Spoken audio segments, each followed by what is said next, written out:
થોડા દિવસ પહેલા હું સમાચારમાં જોતો હતો, કોઈ બેન આપણે કલાકાર છે કિંજલ દવે ને, બ્રહ્મ સમાજમાંથી આવે છે.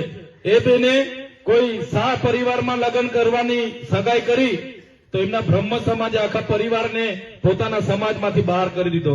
જોયું ને તમે? આજે આદિવાસી સમાજની આપણી બહેનોને તમામ સમાજના લોકો લઈ જાય છે. સૌરાષ્ટ્રમાં પણ લઈ જાય છે, બીજા રાજ્યોમાં પણ લઈ જાય છે કે નથી લઈ જતા? બધાના ગામોમાંથી લઈ જાય છે. આપણા ગામના છોકરાઓ ભણી ગણીને નોકરી મેળવીને આવે છે, એમને જયારે પરણવાનું હોય છે તો બીજી જાતિવાળા આપણા લોકોને કોઈ બેન આપે છે. તમે એક બેનને વિદ્યાનગરથી એક ભાઈ લઈ આવેલો, કેટલી પોલીસ અહીંયા ઉતારી દીધેલી, કેટલા લોકો આવેલા, અમારી છોકરીને મારી નાખવાની છે પણ આદિવાસીને નથી આપવાની, એવું મારા નજર સામે લોકો બોલ્યા હતા.